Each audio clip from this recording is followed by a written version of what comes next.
Landi, and welcome back to Entrepreneurcast. So great to have you back on the Hi, show Svietlana. today. so, Great to be here as Landi, always. Landi, today we're going to talk about building your team on a budget. So, Yeah. I Oh, know that you have a worldwide team. You have people in different, countries, and you travel all the time, everywhere. So, tell us about your team and how do people build their team on a budget? right. I'll start, Svetlana, with the problem that a lot of people encounter when they're building team. And it doesn't have to be a problem. It can be a very, very exciting thing because we live in very exciting times when it comes to business. Now, traditionally, you would start your own business. You would start out as a business owner or a consultant, and then you work for a while, and then you realize, well, the business is coming in, and I cannot do anything by myself anymore. I need a team. And traditionally, that meant you had to go out and basically employ people, right? So you would start getting staff, and they would work for you full time. But this whole system is changing completely, and it's changing for numerous reasons. Number one, people are becoming much more budget sensitive. So a lot of entrepreneurs, especially new business owners, do not necessarily go for the traditional funding. They're doing all the things themselves, so they don't necessarily want to go and spend money on staff from day one. They wait a while, they maybe wait 6 months, maybe wait a year, and then they only start looking for people to employ. Number two, lifestyle. I'm a classic example. I travel all the time. I definitely don't feel necessarily like having an office in every single country where I go to. So it makes sense to have a centralized office and to have a few people in that office. But I don't only want people from my home country in that office anymore. I want team members in Malaysia, in Australia, in Singapore, in South Africa, in all these places that I travel to, the USA, the UK. So I'm looking for people all over. I want my team members some of them sit in the Philippines, some of them sit in Asia, some of them sit in South Africa, some of them sit in India, whatever. So now the whole model has changed. And although it sounds chaotic, the model has changed for the better. And I'll tell you how it's changed for the better. We have 10 times more options now than what we used to have. And this means if you're going to build a team now, you can go and find them on different places. Those options are endless. I'll discuss with you more of those options maybe later. Brilliant. So, where would you advise people to build their team? I mean, like there are obviously like social sites people can use to Yeah, yeah. to build their team or tribe, how do you manage all of that? How do you start with it? I think that's a common question I get. Where do I start? I realize I cannot do anything by myself anymore. I have to start somewhere and I'm not sure. So, what I find with a lot of people is that they do their work, they come to a point where they say to themselves, oh, I've had enough. I need help. I need someone to help me. And then they go, oh, okay, what I'm going to get next? Maybe I should get a personal assistant. Or I don't actually like sales that much. Maybe I should get myself a sales manager. Or, you know what? I am sick of tired of doing this and maybe I should get that. So there's not a lot of thought that goes into, there's an ad that goes out, there's a person that applied for a position, the person worked for you for 2 or 3 months, it doesn't work out, and the process repeats. And in the process, you're not really building a sustainable team. You're actually hitting and missing, and people are coming and going, and it can ultimately cost your business much, much more. So my first piece of advice in terms of starting would be to really go and clarify what roles is required for your business to work. Now, luckily, a lot of these roles is quite generic. So you don't have to necessarily look at it and go, oh, my business is 360-degree different from other business. There is some of the generic roles that's going to add massive value to your business. So at this point, I would like to send your audience to the Loft again. It's www.theloft.net. There's a password required. You can just send me a Skype and I'll give you the password. My Skype is landi.jack. Once you send me your request to my Skype, your invite, I'll accept it and I'll send you the password for the Loft. But once you have the password, you go in there.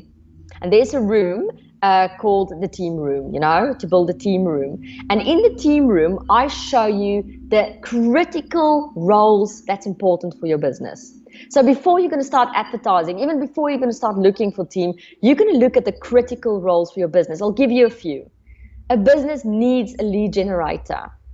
If there's not a person that's actively generating leads in your business, then you are probably focusing your energy on the wrong things. In one of our previous interviews, we spoke about social media, right? This is what happens. People sit on social media for hours. People sit answering their emails for hours before you see the day's over. What have you done to actively look for new clients, people in your target market? There's a lead generation strategy required for your business, and there's someone who has to execute that. That's one of the roles. Who's doing that? Up until this point, probably you, right? So if you even spend any energy or time on it, then every single business needs a salesperson. Chances are you're going to become that salesperson. I work very closely with business owners and consultants and speakers, teaching them how to sell, how to position themselves, how to make it fun. But ultimately, either you are going to have to fill that role in the team or someone else. So there's quite a few roles that needs to be fulfilled. I normally say to people, if you're not sure about building team or the roles that's required in your business, imagine a table. Imagine a big table with 8 chairs or 10 chairs around it. Imagine you sitting at one of those chairs. All those chairs have to be filled with other people, with team members. If you eventually really want to build a business, that's going to make a difference. More important, if you really want to build a business that you can sell one day. So go to the loft, identify the roles that's required in your business, and then start looking for those roles. That's step one. So, like you obviously look at the loft, you figure out the people that are required, but we are talking about doing it on a budget. So you get people obviously on a very tight budget. How do you make sure, first of all, that, if it's on a budget, how do you get people who will be quality people?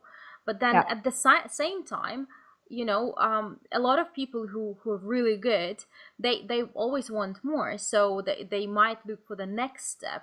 So how do you make sure that those people stay with you, stay within your team, instead of Yeah. just contributing for a short while and leaving you? So you have to Mm. again look for someone new. And the third thing is, how do you trust those people? Because you don't know if they're gonna stay. I think a lot of entrepreneurs have this problem of delegation, because they think, Yeah. oh my God, if I'm gonna pass on all my stuff, Yeah. my business will go down because I'm the best person who knows how to do Absolutely. it. So how do you trust these people, to pass it on to Yeah. them, and trust that they will stay with you, do a good job, and Yeah. will be good at it? These are real problems that entrepreneurs are facing, and this is real stuff that people sit with in their business. So it is really a step-by-step approach, and I'm going to give you some of those steps. And if you're listening to this today and you're not sitting in traffic, maybe jot some of these steps down. But basically, it all comes down to understanding, like I said, first and foremost, who needs to be sitting around your table. If the next question is a question of quality, you have to go and really define very specifically what you want those people to do for you. So many times, for example, we say, okay, my business is growing. Now I want a social media expert on my team. But you give that social media expert absolutely no guidance. Actually, you give everything that you've worked for so far in your business and you put it in their hands and you expect results. It's not going to work that way.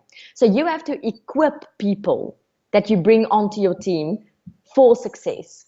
And the way you're going to equip them for success is that you have to take the role that's required, and then you're going to have to map out exactly what you want this role to achieve. And then you're going to have to develop a checklist for each and every one of these roles with step 1, step 2, step 3.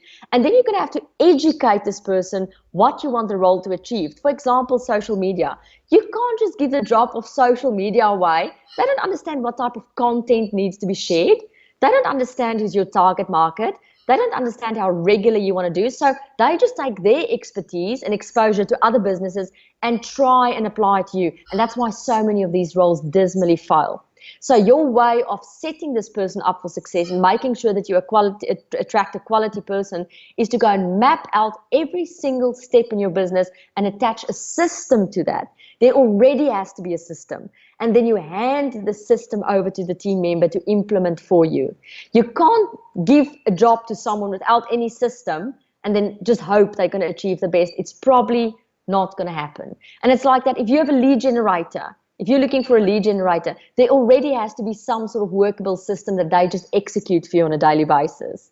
If you're looking for a social media expert, there already have to be some sort of workable system and they just keep on executing it and magnify that for you. If you're looking for a salesperson, you already have to have clarity about your products and services and what you want to sell and who you want to sell it to if you want to set them up for success. So that is how you really go and attract quality people to your business. The retention then of those people is going to depend on a lot of things. The retention is going to depend on how much you're investing on them, how much you're motivating them, how much you're paying them, lots of things. But the word retention is becoming something of the past.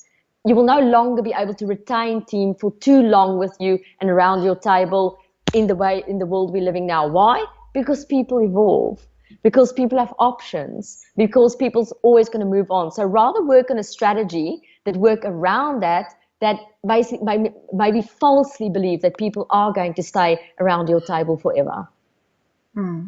So just admit to yourself that this relationship is not forever, right? Yeah. And just create a system that you can pass on from one person to another. So one leaves and you already have that system and you don't need to obviously, relearn or whatever, or maybe connect them to each other and say, hey, can you just teach this person before you leave, right? Absolutely, absolutely. But we don't take control of our businesses, We don't take control of our businesses by when there's a process for invoicing, map that process down, make sure the process has checklists attached to it. And what we do is screen record that, So you can already start doing this. Next time you make up an invoice in your business, screen record the process because that process will eventually be handed over to someone else. And that someone else will not stay around forever. And so they will have to add the process over. So make sure that stuff can be duplicated in your business.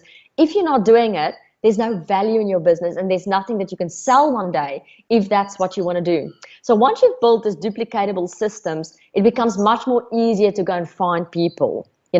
You can look for people in various ways. You can look for people offline and you can look for people online. And when I say you build an offline team, it means those are people that literally work with you on a day-to-day basis. Online teams is more like virtual assistants and people who you don't necessarily meet in person.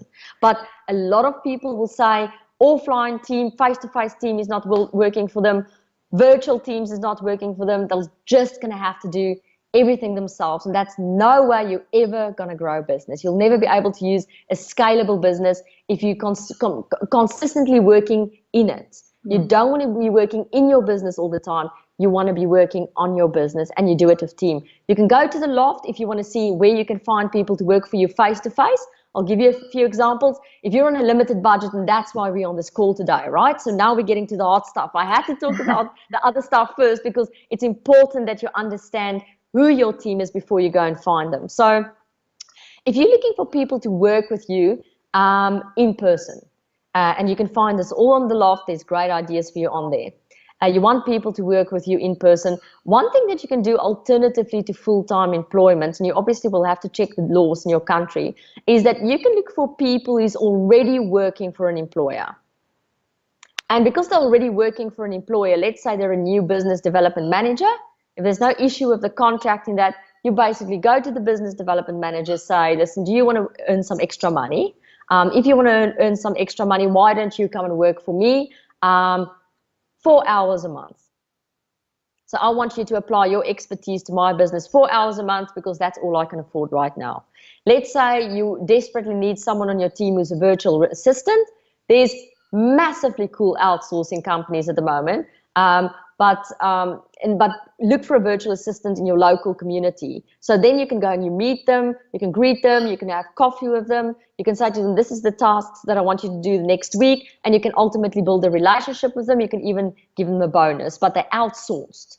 You don't put them on your payroll. They basically invoice you, or there's a monthly membership fee that you pay, or they contracted you for a few hours. Another thing that's very popular at the moment is staff share.